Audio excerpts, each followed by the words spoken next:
Todo comenzó una calurosa mañana de verano. Un hombre se despertó de repente y se dio cuenta de que llegaba tarde al trabajo.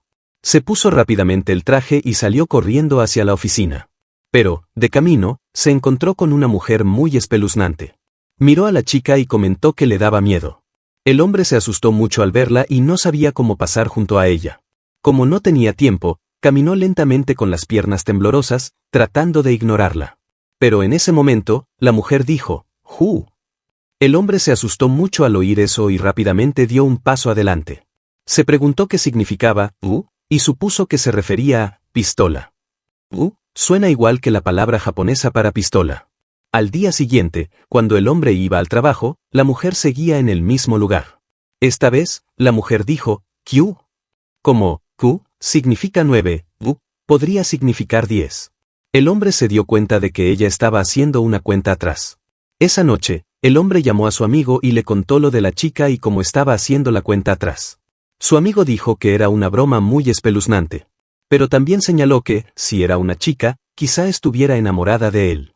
Y si cuando la cuenta atrás llegara a 0, ella le pidiera matrimonio o algo así, dijo el amigo.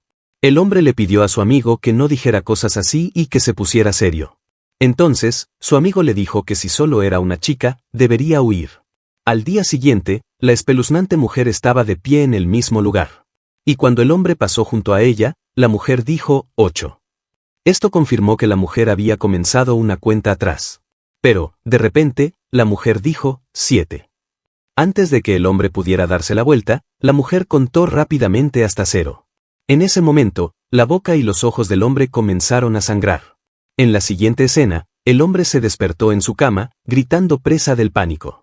Se dio cuenta de que era un sueño y esta vez decidió ir al trabajo por una ruta diferente. Aunque era una ruta más larga que la anterior, era mejor que encontrarse con esa mujer. Mientras pensaba eso, oyó, 8. Al darse cuenta de que la mujer estaba detrás de él, el hombre se asustó mucho y se preguntó por qué estaba allí. Esta vez, el hombre se armó de valor y le preguntó a la mujer por qué lo seguía y hacía esa estúpida cuenta atrás. Él seguía gritándole cuando la mujer dijo, 6. Al oír eso, el hombre perdió los estribos y la agarró de la mano. A cambio, la mujer también le agarró la mano, lo que lo sorprendió. Accidentalmente la empujó hacia atrás, haciendo que ella se golpeara contra la barandilla metálica. Mientras el hombre estaba muy preocupado, la mujer se levantó y dijo, número 5. Estaba sangrando por un lado, pero no le importaba. El hombre no perdió ni un segundo y salió corriendo, pensando que aquella mujer ni siquiera era humana. Corrió todo lo que pudo y llegó a la estación de tren. Decidió irse a algún lugar lejano donde aquella mujer no pudiera seguirlo. El hombre llamó a su madre para decirle que volvería a casa esa noche y se subió al tren. Al mirar a su alrededor, vio una figura con el pelo largo, igual que aquella mujer. A medida que la figura se acercaba, el corazón del hombre comenzó a latir más rápido y se asustó mucho. Pero miró la cara de la figura y vio que solo era un hombre con el pelo largo y una cara bastante parecida a la de aquella mujer. Se sintió muy aliviado y miró el paisaje exterior. En ese momento, volvió a ver a la mujer. Tenía el cuello torcido por la caída anterior, pero no le importaba. Continuó con la cuenta atrás, diciendo el número 4. El hombre estaba realmente asustado y rápidamente miró dentro del tren. Por la noche, finalmente llegó a su pueblo, mientras caminaba hacia la casa de su madre, la mujer lo esperaba bajo la farola. Ignorándola, el hombre corrió rápidamente hacia la casa. Al pasar junto a ella, el hombre dijo, 3. Al oír eso, cuando el hombre miró hacia atrás, la mujer ya no estaba allí. En casa, su madre lo recibió con una sonrisa. De repente, oyó unas voces que venían de fuera. Resultó que la mujer estaba allí, intentando abrir la puerta. La madre del hombre estaba a punto de ir a ver quién era, pero el hombre la detuvo. Al cabo de un rato, la mujer se alejó de la puerta. Su madre se preguntó qué había pasado, pero el hombre no respondió y se dirigió a su habitación. Mientras estaba sentado en su cama, pensando en aquella mujer, ella apareció en su ventana y dijo, 2. Al decir eso, la mujer sonrió. El hombre se apresuró a tapar la ventana y dijo que así lo matarían. Dijo que debía hacer algo con respecto a aquella mujer. Escondido en su cama, el hombre no dejaba de pensar en esa mujer. Apretó los dientes y dijo que mataría a esa mujer antes de que ella pudiera matarlo a él. Durante todo ese tiempo, la mujer se quedó pegada a su ventana, golpeándola continuamente. Al día siguiente, lo primero que hizo el hombre fue sacar la camioneta de su papá. Condujo la camioneta hacia la mujer que estaba parada en el pequeño túnel. Al verla, los ojos del hombre se enrojecieron y se sintió completamente decidido a matarla. Cuando la camioneta chocó contra la mujer, ella gritó, «¡Uno!». La mujer cayó al suelo con los ojos y la boca sangrando, aferrándose a la vida con dificultad. El hombre se sintió muy aliviado y se alejó con la camioneta, pensando que ahora sería libre. Cargó a la mujer en la camioneta y la llevó a su cochera. La colocó cerca de la pared y la apuñaló una y otra vez con un cuchillo para asegurarse de que estuviera muerta. Esa noche, cubierto de sangre, el hombre fumó tranquilamente un cigarro, pensando que no había forma de saber qué habría pasado cuando la cuenta atrás llegara a cero. Pero la cuestión es que él no quería saber qué habría pasado. En ese momento, dos brazos ensangrentados cayeron frente a él. Al verlos, se dio cuenta de que eran los brazos de esa mujer. El caso es que el hombre había metido a esa mujer en su almacén. Había un hueco muy estrecho en el techo del almacén, pero no era suficiente para que pasara una persona. Si de alguna manera hubiera sobrevivido, se le habría atascado el hombro al intentar salir de allí. Ahora, la mujer se había cortado los brazos para poder salir de allí. Y mientras caía, la mujer dijo, «Cero». Con eso, el cigarrillo del hombre cayó al suelo y él desapareció en algún lugar del balcón. Un día, esta chica descubrió un moretón en la parte interna de la rodilla. Se tocó el moretón y se preguntó qué era. Supuso que se había golpeado sin darse cuenta. Incluso después de 2 o 3 días, el moretón no desapareció. Al contrario, empeoró y comenzó a hincharse. El nombre del capítulo es Casa de moretones con rostro humano. En la escuela, una chica le preguntó a Shinobu qué le había pasado en la pierna. Ella se burló diciendo que no era nada y también mencionó que le sorprendió ver algo así en su piel impecable. En casa, se quitó el trozo de tela que cubría el moretón y se preocupó al ver que había empeorado. Apretó un poco el moretón y se dio cuenta de que no le dolía, y se preguntó qué debía hacer al respecto. Al día siguiente, en la escuela, llamó a su amiga Kayo a la azotea. Después de ver su pierna, Kayo se sorprendió y le preguntó qué debía hacer. Shinobu le pidió que le cortara el moretón. Kayo le sugirió que fuera al hospital, pero Shinobu se negó, diciendo que le daba mucha vergüenza enseñárselo al médico. Como pensaba que no le dolería, le pidió a Kayo que se lo cortara y le entregó una pequeña cuchilla. Antes de empezar a cortar, Kayo señaló que tenía un aspecto realmente espeluznante. Lo dijo porque parecía la cara de alguien. Dicho esto, Kayo lo cortó lentamente, tal y como dijo Shinobu, no sintió ningún dolor. Mientras caminaba hacia casa, Shinobu estaba feliz porque esa cosa espeluznante parecida a un moretón había desaparecido tan fácilmente. Solo le preocupaba un poco que pudiera dejarle una cicatriz en la pierna. En ese momento, Kayo recordó que había una chica llamada Kaori en su clase que llevaba una semana ausente. Kayo había oído que sus papás habían llamado porque Kaori tenía algún tipo de erupción cutánea. Shinobu lo escuchó y dijo que era interesante, por lo que decidió ir a visitar a Kaori. Al momento siguiente, Kayo y Shinobu estaban en la habitación de Kaori y se quedaron realmente sorprendidas. En una esquina de la habitación, Kaori estaba sentada, alimentando su enorme moretón. Su moretón había crecido mucho y tenía forma de rostro humano, que en realidad estaba vivo. Kaori las miró y les agradeció por visitarla. Dijo que estaba bien. Shinobu estaba muy preocupada y le dijo a Kaori que no parecía estar bien y le pidió que le explicara cómo había llegado a esa situación. Kaori les contó que al principio pensó que solo era una erupción en la pierna. Pero después de unos días, se convirtió en esa cosa con forma de rostro humano. Al oír eso, Shinobu mencionó que a ella le había pasado lo mismo, pero que hoy se lo había cortado. Le preguntó por qué lo había dejado crecer tanto. Kaori respondió que al principio tenía miedo. Pero luego empezó a pensar que era bonito.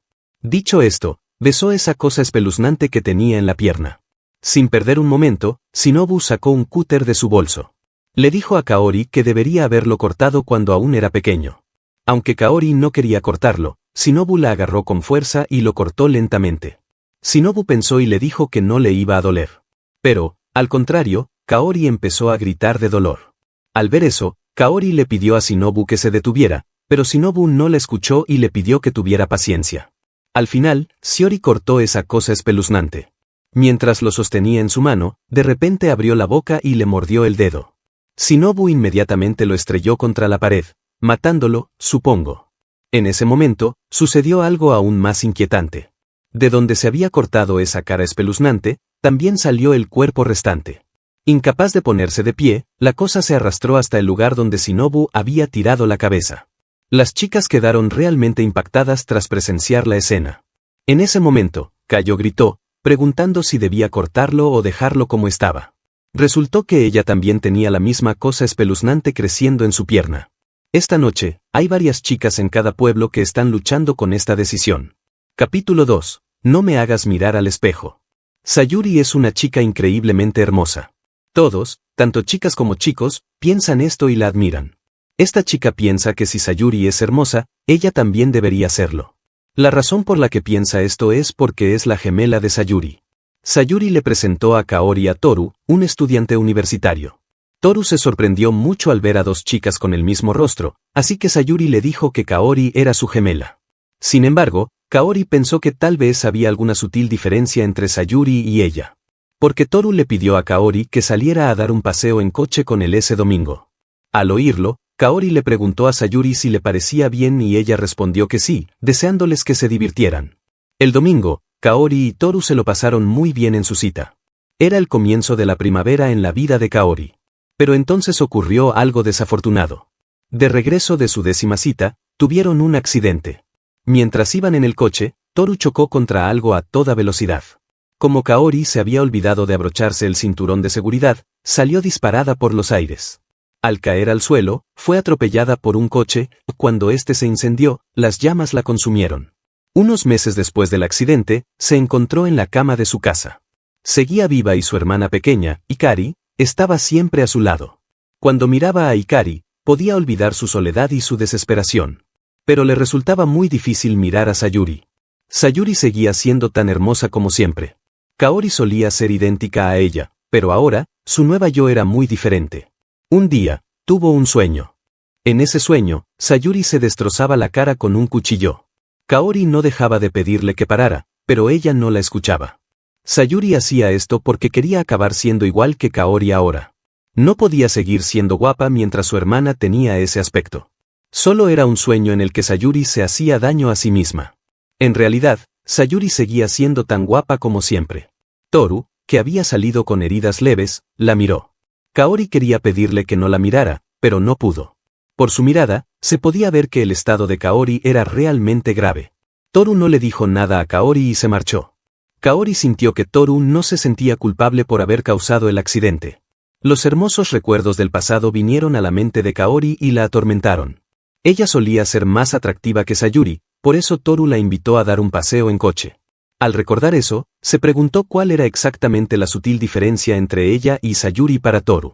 Hoy, Hikari le sugirió a Kaori que salieran a dar un paseo. Kaori no quería ir porque no podía caminar, pero Hikari decidió llevarla en brazos. Hikari la ató a su espalda y salieron a pasear.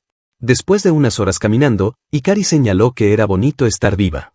Al poco tiempo, los compañeros de clase de Toru y Kaori dejaron de visitarla. Ya nadie venía a verla, pero ella no estaba triste. La razón era que Hikari siempre estaba con ella.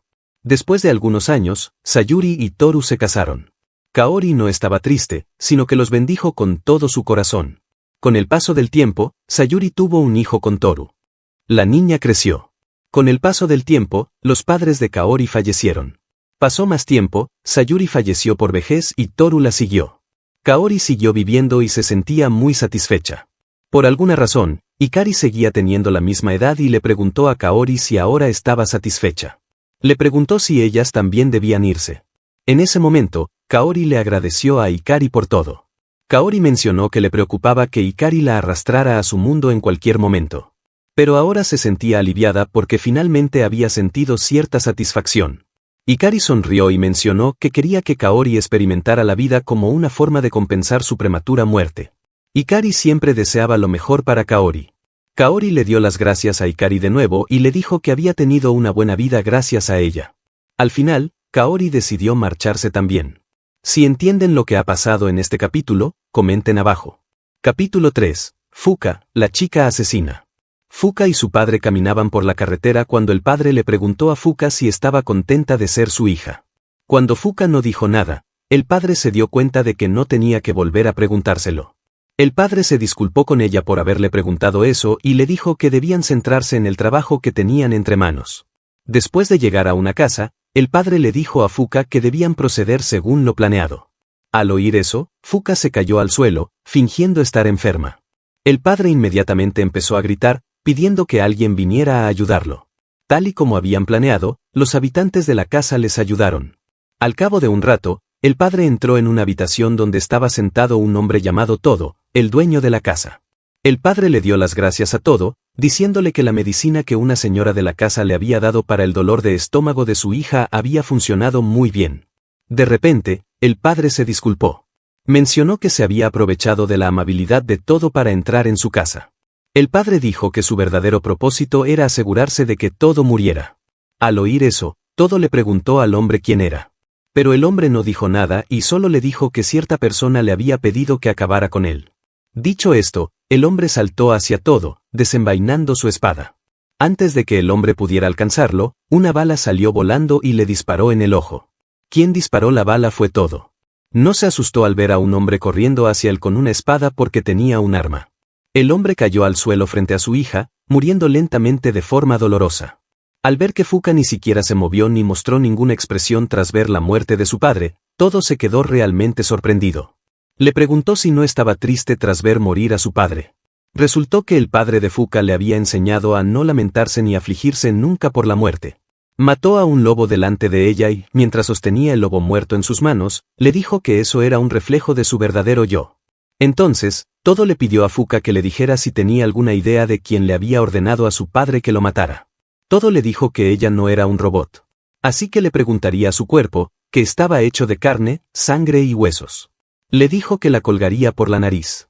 La llenaría de agua salada hasta que su estómago estuviera a punto de explotar.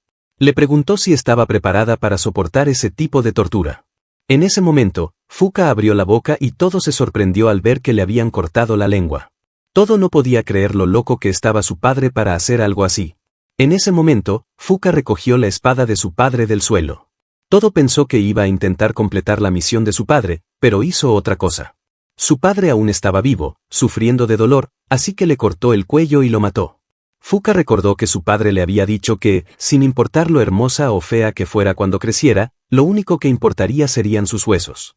Por eso, las personas siempre deben cumplir sus misiones mientras aún están vivas. Recogió la cabeza cortada de su padre del suelo y se la lanzó a Todo. Al instante, apareció frente a él y le abrió el estómago. Todo sentía tanto dolor que le rogó a Fuka que le cortara el cuello. En ese momento, una shuriken voló y golpeó la mano de Fuka en la que sostenía la espada, obligándola a soltarla. Una niña entró corriendo en la habitación, llamando a su padre. Al verlo sufrir tanto, la niña le dijo a su padre que lo salvaría. Después de lanzarle otra shuriken a Fuka, la niña sacó un hacha. Primero, le cortó un brazo a Fuka. Luego, el segundo brazo y una de sus piernas. Ahora Fuka estaba de pie sobre una sola pierna y así era como se veía. Sangraba profusamente por los 3 miembros amputados. Al final, la niña le cortó la última pierna a Fuka, lo que la hizo caer al suelo. Cuando la chica corrió para rematarla, una espada le atravesó el cuello. Algo parecido a una cola salió de la espalda de Fuka, sujetando la espada con esa cola, mató a la chica. Resultó que Fuka había nacido con la cola. Su padre siempre le decía que estuviera orgullosa de su cuerpo, que su cola le sería útil algún día. Sin extremidades, Fuka se arrastró hasta el cuerpo de su padre y comenzó a comer su carne. Fuka siguió viviendo durante un tiempo comiéndose el cuerpo de su padre. Quizás por eso, el cuerpo de Fuka desarrolló un extraño brillo. Finalmente, quemó la cabeza y las manos de su padre para borrar su identidad. Luego se quemó las propias manos, por último, metió la cabeza en las brasas y murió. Vaya, esta historia estaba llena de sangre y era realmente perturbadora.